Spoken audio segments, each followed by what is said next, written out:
record. Okay, so we're recording now. Welcome, everybody. My name is Chris Price. I am the Academic Programs Manager for the SUNY Center for Professional Development. I'm also the co-chair of the webinar subcommittee of the Fact 2 task group on microcredentials. This is the third in the series of webinars that we're conducting this spring. I'm actually, if you look on your screen, the flyer that we had developed for these events is there. I'll put a link to the flyer in the chat. The recordings for all these events will be all put in this flyer as they're available, but we will also be posting them in Workplace, in the micro-credentialing and badging group in Workplace. It's an open group that anybody can join. So if you are currently in Workplace and haven't done so and would like to join that group, please go ahead and do that. I'll post a link to Workplace in the chat as well, just so that you can go directly there if you like.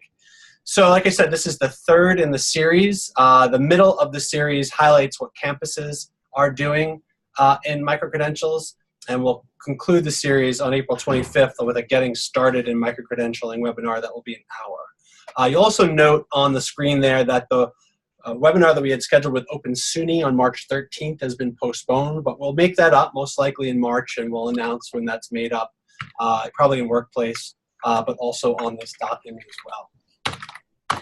The other thing I want to say, I don't see Cindy Proctor in the list of participants. She wanted to say a few words at the outset about the work that has been done at System and in SUNY wide on microcredentials. So the website that you see on your screen now is a place to go to check out a couple of things. Number one, there was a provost task force on microcredentials that just released a report that was approved by the trustees, and there are policies around microcredentials that the trustees approved, which you can see if you click on that link. This was also discussed at the first webinar that we did, and the recording for that is in that document. So if you would like to see what that report is all about, there's also a document there that highlights key parts of that report as well. So if you have any questions, feel free to put that in chat, put those in the chat, and I will make sure to give our presenter today, Ken Lindblom from Stony Brook, those questions. Or if at the end you can just sort of open up your mic and ask your question that way. So I will now turn over to Ken Lindblom. Take it away, Ken. Thank you, Chris. Let me get my screen shared here. I will stop my sharing. Okay. All right.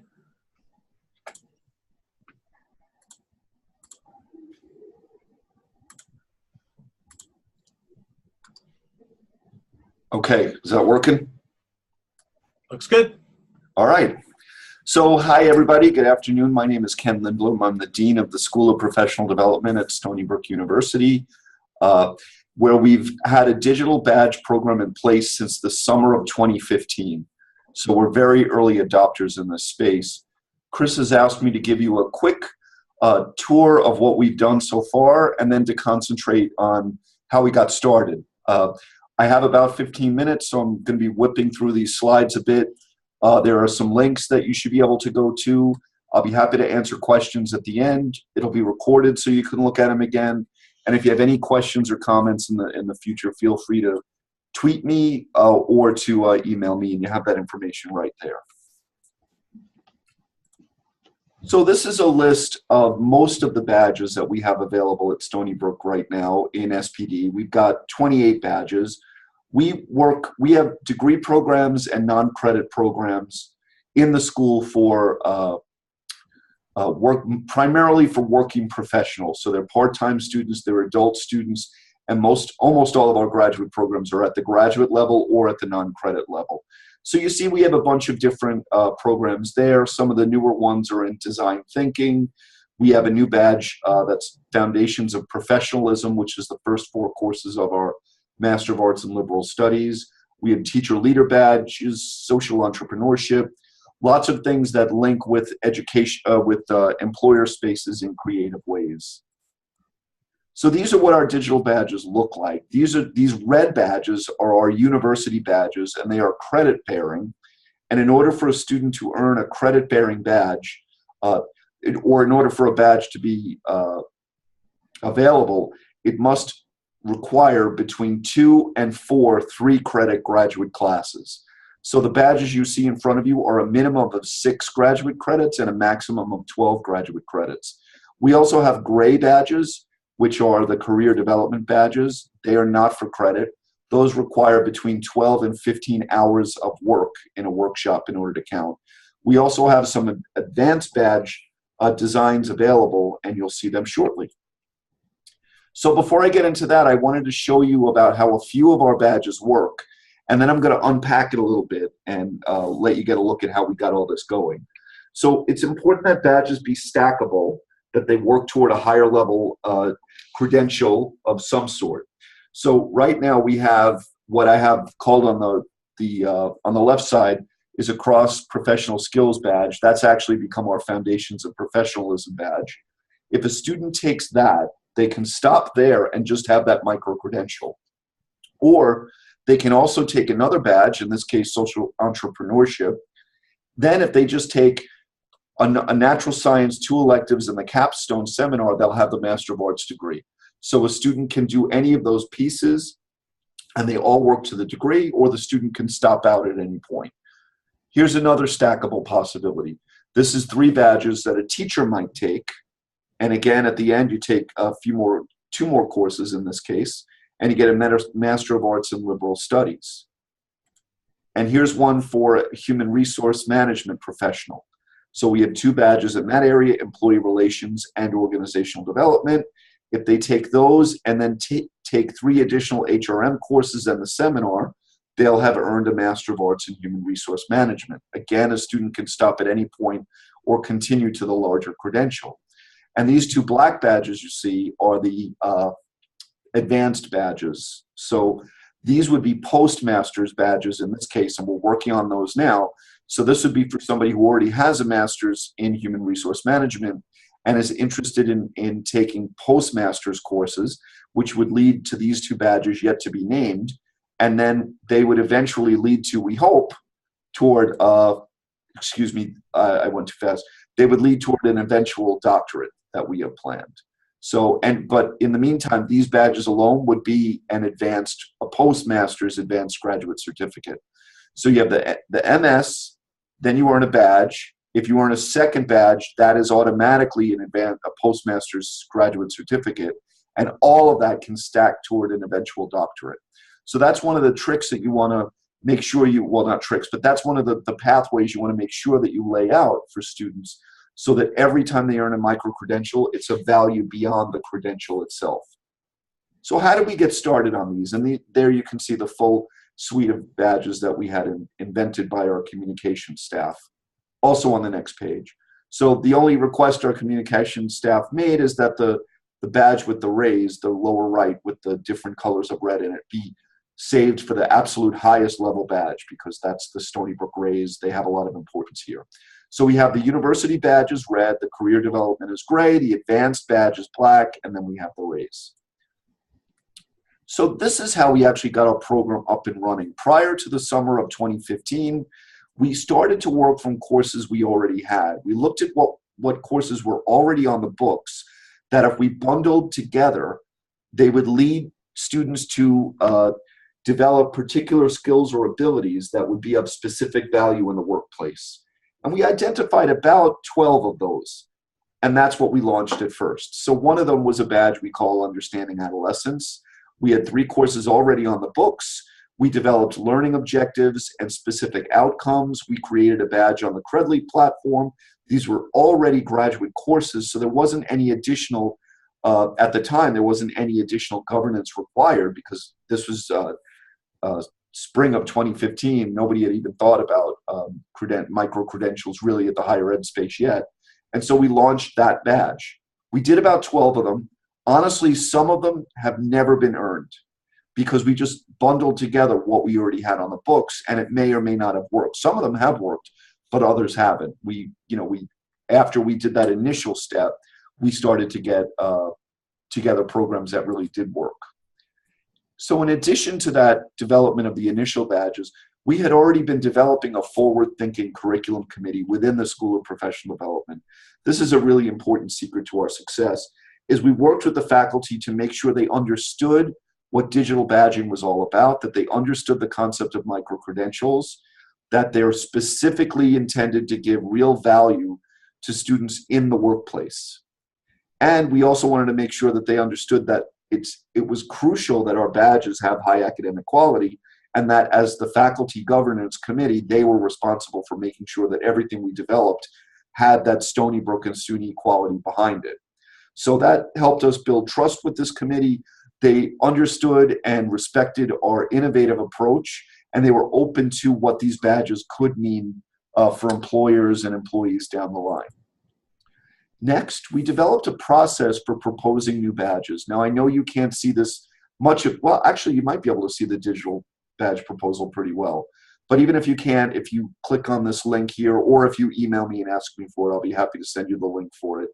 We created this checklist that allows our curriculum committee to now assess and approve new badge proposals. So they're no longer just a matter of bundling classes that already exist, but actually putting together existing and new classes together and putting them before the curriculum committee so they can approve it as a badge.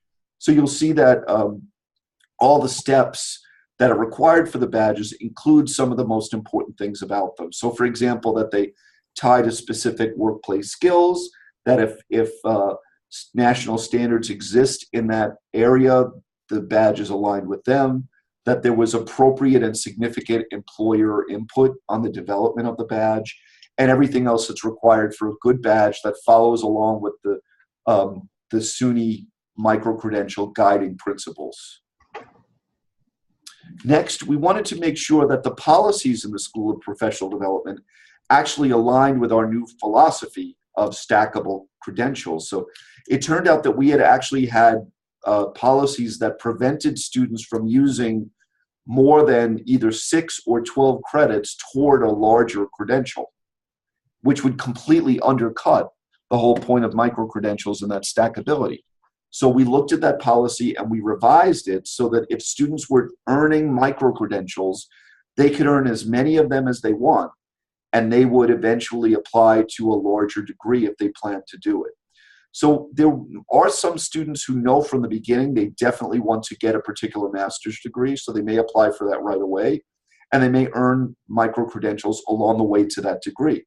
But there may also be students who aren't ready to commit to a master's degree, but they know that they would like this one micro-credential that takes 3 courses to earn, that it's so specific and it's so well aligned with their needs as an employee, they want to do just that. So they can do that. However, if that second student who wasn't ready to commit to a master's degree, after those 3 courses is then ready, those 3 courses will now stack toward a master's degree. And if that same student takes a second and a third credential, as long as they fit into the particular master's program, they'll work for it. Those credits will always be available, with the exception that they can't be more than 5 years old. So that's important. Next, we built relationships with business, industry, and community partners. So what I've got in front of you there is the fact that we actually won an award last year from one of our partners, and we won an award from the UPSIA group for that partnership. We created with family residences and essential enterprises 2 digital badges. These were non-credit to help people who work with children and adults with disabilities do their jobs well. So we developed workshops in food literacy and in leadership in supervision. And the programs went really well. There are other agencies taking them up now. And the partnership was so strong that both Free gave us an award and UPSIA awarded SPD and Free with their award, both the regional one and the national one. So that was great. And that was mostly due to the work of Carolyn Jankowski, who's on the left there. In the middle is our Vice Provost, Chuck Tabor. On the right is the CEO of Free. And stuck there in the middle is somebody who's not at all angry that he wasn't in the picture to begin with. And this is me, by the way, in case you didn't recognize that photo. The last thing is that we have to work with our campus partners. My advice there is do your best with what you have to work with. That's supposed to be a joke. People should really be laughing. Very good, thank you, I appreciate that. So, you know, we have different campus partners. We're developing creative revenue shares with them to help make all of this work in the budget climate that we're in. It's important that everybody understand the revenue generation possible with micro-credentials, and we do what we have to do to work closely with the people on campus, which is of all kinds, right? And you get that most of that's a joke, I hope. So this is just really a summary of what I've said, all the steps that we took to build the digital badge program to where it is now. We're continuing to create new badges. We're continuing to partner with new organizations on and off campus to build new badges in our areas of specialty. So I think as a system, it's important that not everybody go out and do everything, but rather the campuses really understand their specialties and create badges that are, and micro-credentials that are aligned with those specialties. And if we do that, really SUNY, I think, has tremendous potential in this space to be a global leader. Finally, I'd like to open the floor to any questions. I will do my best to answer any of them. Chris, you want to take it from here? Yeah, sure. So there's one question in the chat, and it's from Anne from UB, and she asked, how can you offer a badge that is for 4 credit courses without it having to be considered a graduate certificate program? She said she's trying to keep all her micro-credentials small, 12 credits or less, so that they do not need to go through SUNY SED for approval as a certificate program. Thoughts?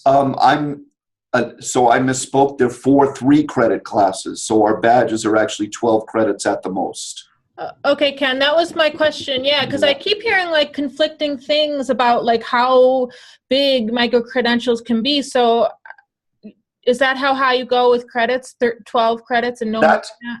Yeah, that's as high as we go, Ann, is the 12 credits. I know Cindy Proctor and the SUNY micro-credentials will actually let them go a little bit higher.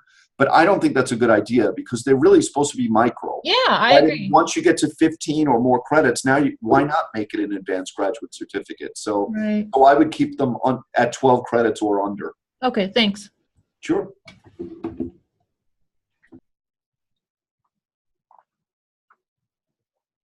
Ken, can you talk a little bit about the response you've gotten on your campus? I know that one of the biggest challenges is sort of helping others, partners on your campus to understand what micro-credentials are and why they're being, why you're approaching them as a strategy. Just talk a little bit about that. Yeah, sure. I'll be happy to do that. So one of the main barriers to communicating with my colleagues is that they don't really understand what digital badges are and what the micro-credentials value are. So it's important that I take the time to make sure that they understand that. Frankly, they think immediately of Boy Scouts and Girl Scouts when they hear about badges, and they think of these as childish and not very sophisticated. And meanwhile, we're actually creating graduate level badges. So I explained to them how these are actually ways of making visible the skills and abilities that students are developing in our classes. And at the same time, it can help employers see the value that we're giving students in the work we do. One of my colleagues, Peter Manning in the English department, pointed out to me that in the medieval period in England, when an archer would develop a new way to shoot an arrow, whatever the different skill was that they developed, sharpshooting skills, distance skills, close proximity, speed, they would get a feather. And the feather would be a different color depending upon the skill that they had developed. And when they fully developed a new skill, they would get a new feather that they would then put in their cap. So badges are really feathers in the cap, and they make very clear what a person can do. That's important in this very competitive space for our students who are going on to get employment. So those kinds of stories and that kind of information about it seems to be very positive for our colleagues. It also helps that I'm very clear about the need for academic quality. mean, really, badges are all marketing. They're all packaging. The only value they're going to have is if the marketplace actually finds it of value. So we have to have high quality products, and we have to make sure that the employer space is aware of them. And the hope is that these will build as time goes on. And that's why SUNY and Stony Brook have to make sure our badges are high quality. There are lots of corporate badges out there, and some of them are really low quality, and they don't have much meaning. But some of them do. And that's the other thing is I think we have to, as a higher ed institution, approach digital badging and micro-credentials because there are corporate sectors that are using it specifically to undercut universities, and they're questioning the value of a degree. To me, this is a way of us recapturing this interesting technology to demonstrate, again, the value of the degree. So, Chris, that's a long answer to the question you asked, but those are some of the challenges that I've faced. So there's a question in the chat that asks what software you use for the badges at Stony Brook. Oh, okay. Yeah, so we use the Okay, it's a multiple part question, but I'll get. Oh, sorry. Okay. Go ahead. You go ahead. Do that first, and I'll. Yeah. So the question is the cost of the program and the cost. Okay. So we use Credly. We started with their free program, which actually worked really well for a while. And then we upgraded to Pro, which I believe was $500 a year, which wasn't too much. We wanted to build all the way up to the enterprise account, which was many thousands of dollars a year. But SUNY now has a pricing agreement with Credly, so that's come down considerably, but I think it's still pretty expensive. But each of these levels gives you more and more advantage, and the badges look better on sites like LinkedIn or students' websites. So that's important. We also have partnered with Parchment. They give badges that look a little different. They look more like a certificate. But what Credly is doing that's really we thought would be interesting is they really push students to share their badges more often. They do a lot of work they actually will text students to remind them to upload and share the badge in various space. So that's another challenge we've had is that students earn the badges, but they don't necessarily download and then share them. And the sharing is actually what makes it, we think, most valuable for the student. But of course, every time they share them, they're also advertising the program. So that's important for us as well. So speaking about cost of Credly, so those of you that are on one of our various listservs at the CPD might have saw recently that Credly recently entered into a handshake agreement with SUNY, and they're basically agreeing to waive. They have a $7,500 setup fee that they typically charge campuses for their sort of unlimited annual license, and they're waiving that for SUNY campuses, and they will be their unlimited annual license price for SUNY institutions is $49.50, and they're honoring that price, they say, through the end of this calendar year through December. So there is another sort of issuer fee as well if you have more than one issuer on the campus, one more department or something along those lines. So if anybody's interested about that, you can contact me, and I'll give you more details if you need. Thanks, Chris.